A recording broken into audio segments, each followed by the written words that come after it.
and the interconnectedness of communities and nations. It sits in my office of a reminder of those deeper values and also of the World Cup. Imagine a morning in rural America. Empty greenhouses, silent tractors, refrigeration units humming uselessly because the trucks are no longer running. Tomatoes that yesterday fed half the continent are rotting at the border today. And in supermarkets, other tomatoes are already on the shelves with Mexican labels. This is not a temporary glitch or a seasonal downturn. This is economic sabotage unfolding right under the White House's nose. And our agreement today will expand and deepen that partnership so that the next 30 years hold even greater promise than the last 30 years have delivered. In a matter of days, hundreds of jobs disappeared, dozens of farms closed, and millions of dollars turned into worthless paper. The reason? A single presidential order. A signature made in the name of national security has wiped out 30 years of stable trade between the United States and Canada. Washington expected retaliatory tariffs, loud statements, and political drama. But the response came quietly and proved far more devastating than an open trade war. Canada did not raise tariffs. It changed the rules of the game. Overnight, American tomatoes were declared unsafe due to pesticide content and allegedly low quality. Formally, everything was done according to the law. In fact, it was a blow to the heart of California's agricultural business. Hundreds of trucks were stuck at the Pease Bridge, thousands of tons of produce rotted, and farmers lost everything. In 48 hours, more than $300 million evaporated from the market. But that was only the beginning.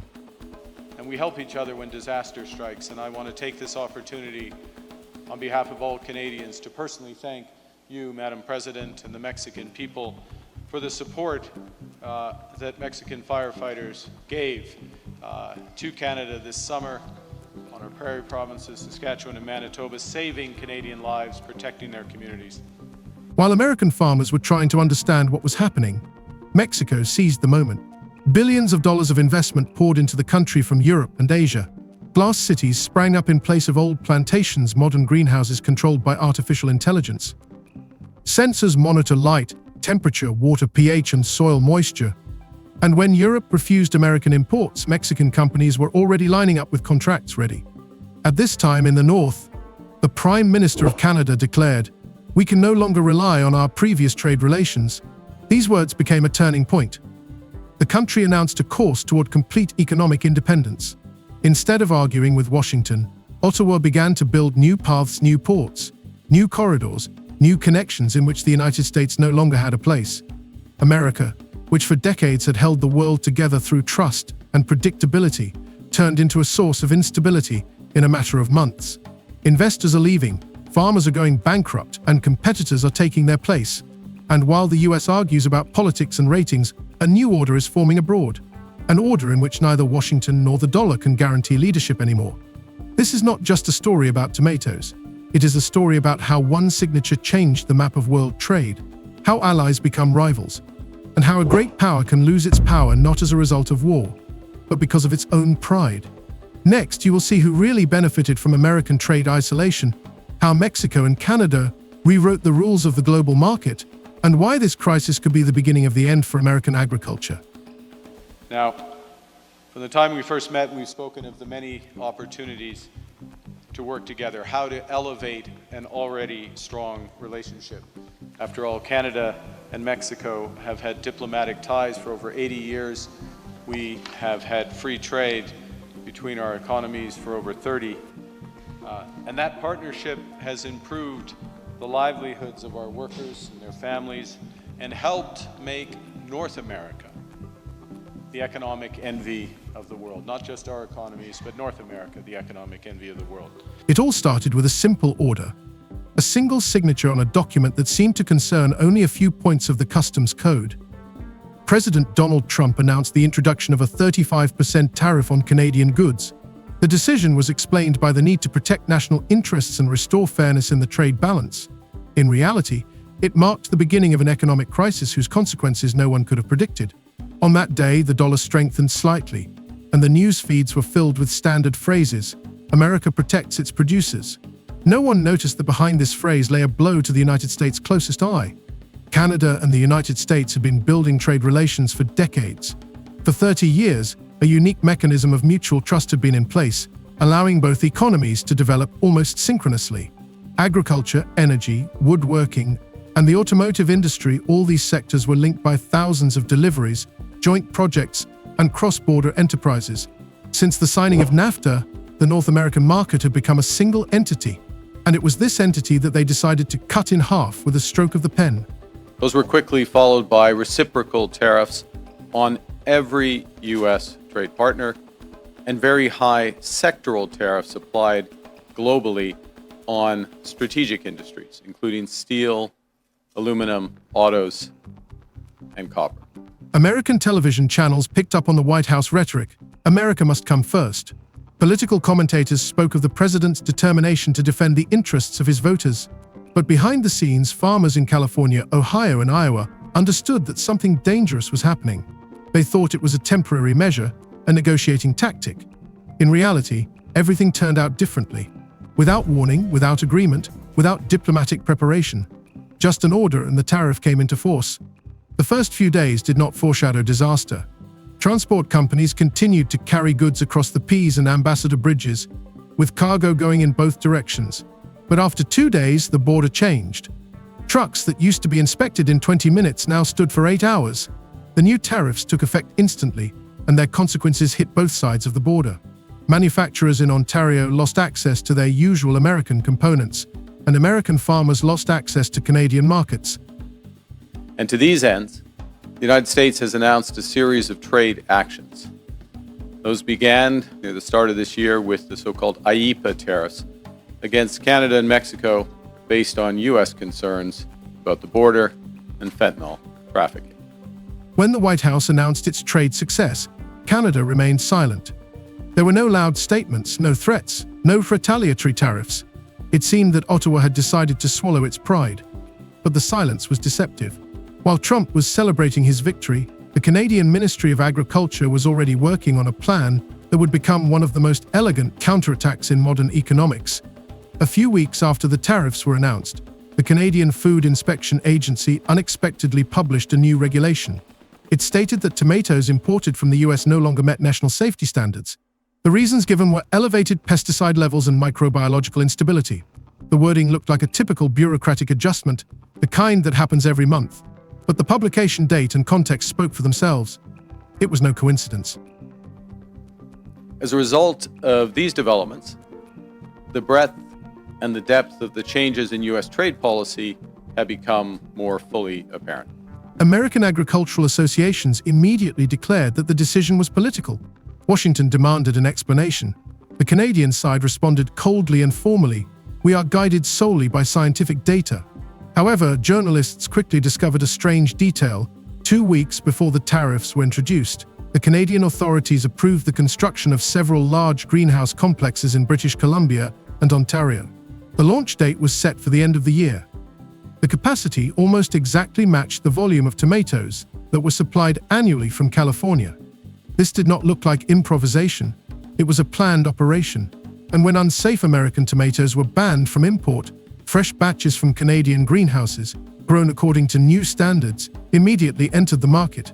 Prices rose, but import substitution worked perfectly. The American side expected a mirror response: higher tariffs, political debates, possibly threats to appeal to WTO.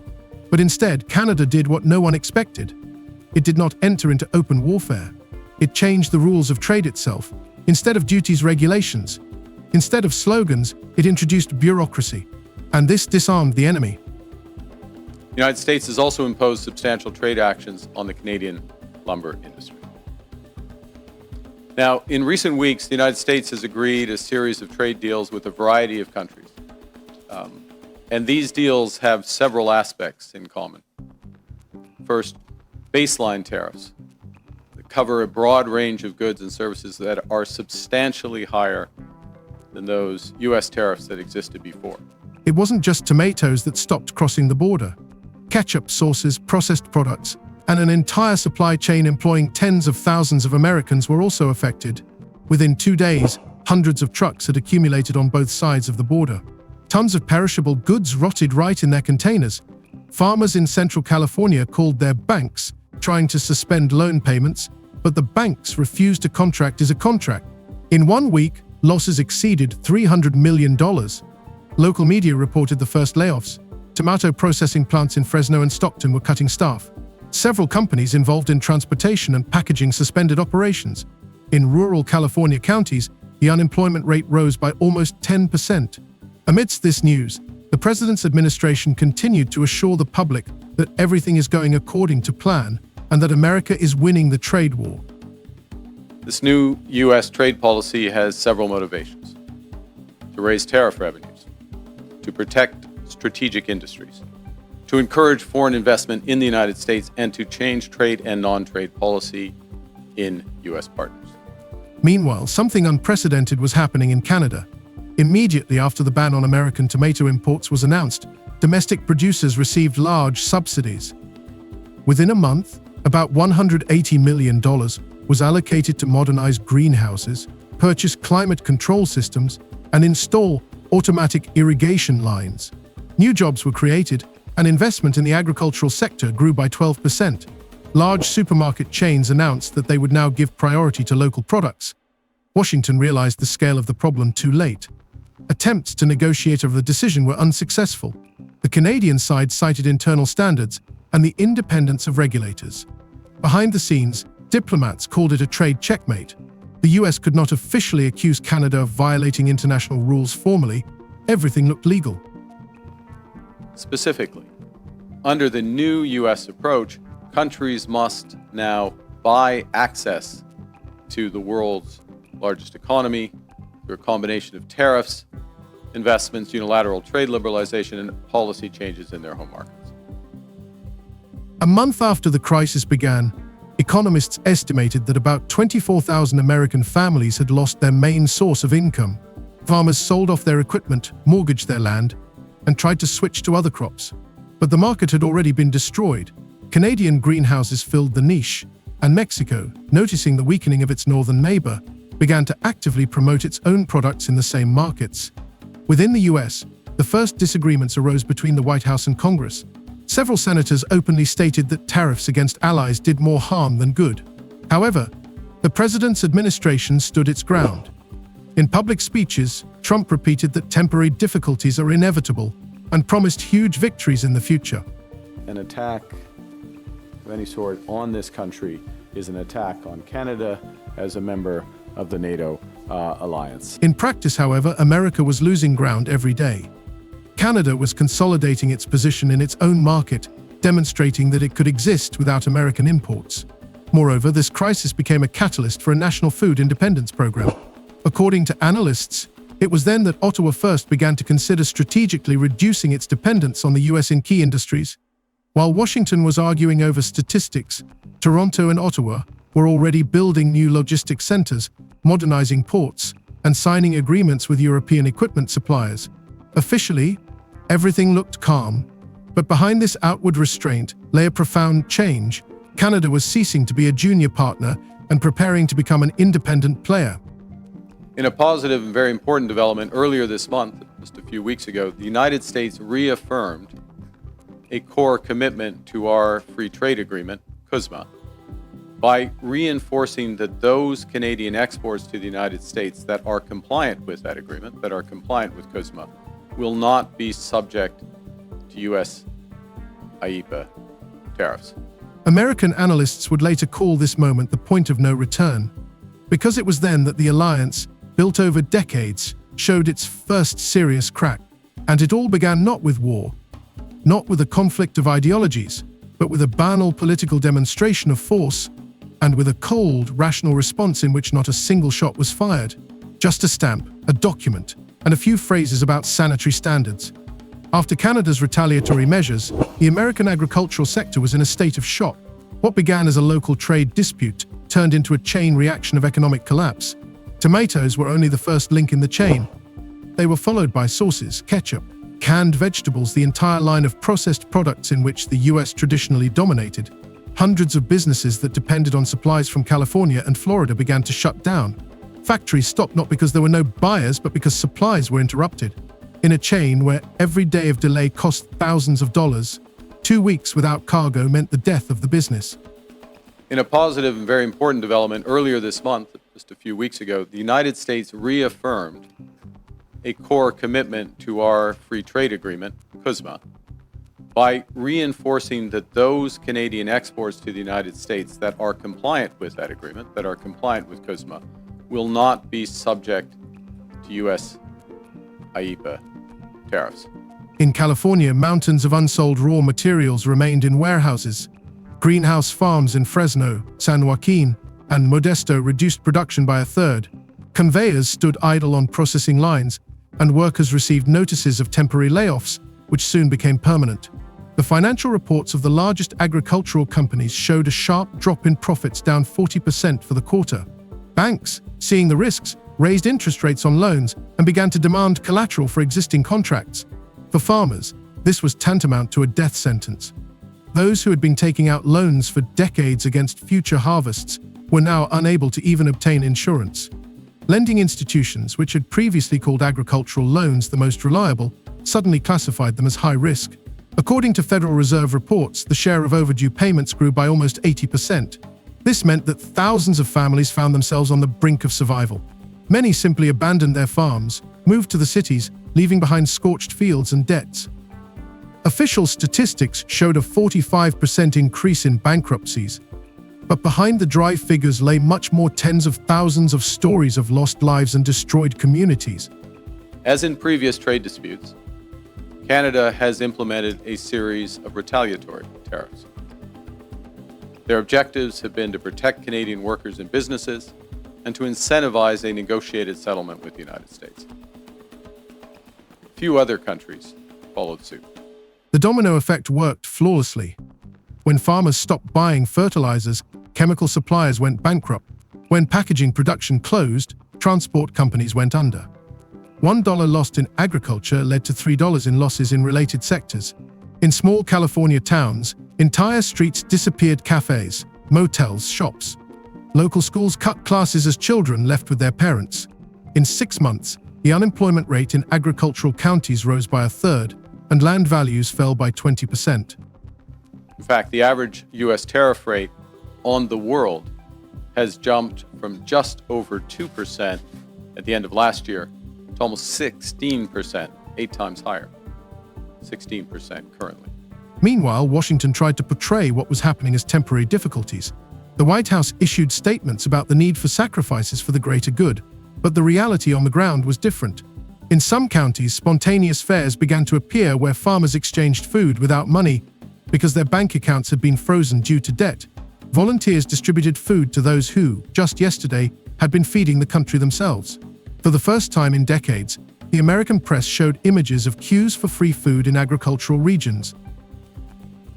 Those trade deals with other countries also have limited or no relief from those sectoral tariffs in those strategic industries such as steel and autos.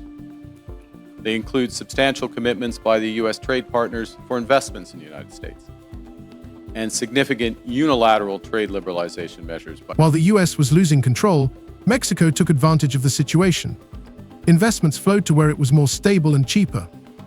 Over the course of a year, more than $12 billion in foreign capital, mainly from Europe, poured into the country's agriculture sector. Part of the funds were directed towards the construction of new greenhouses and hydroponic complexes in Sinaloa, Sonora, and Baja California. These were not traditional farms, but technological fortresses of glass and steel, automated, energy efficient, and resistant to climate risks. Where ordinary greenhouses once stood, entire clusters with artificial intelligence and digital yield control systems have sprung up. Drones sprayed plants with milliliter precision, and sensors analyzed soil moisture and acidity in real time. Such technologies were once developed in American universities, but Mexico implemented them more quickly and decisively. European companies supplied equipment, Chinese investors built logistics terminals, and the Mexican government provided tax breaks and infrastructure. The results were almost instantaneous. Within 8 months, Mexican tomatoes were on European shelves at a price a quarter lower than the American ones. Retail chains, tired of political risks and unpredictability in the US, instantly switched suppliers. For them, it was a question of stability. Mexico offered guarantees, while the US offered only promises. Economists noted that for the first time in decades, the US had lost not just a market, but trust. Other crops followed: tomatoes, peppers, strawberries, citrus fruits. Mexico was becoming the new agricultural center of the West. Tens of thousands of jobs appeared in the country, and foreign companies lined up for the right to lease land. Some experts even spoke of a Mexican agricultural miracle, comparing it to South Korea's industrial leap in the 1980s.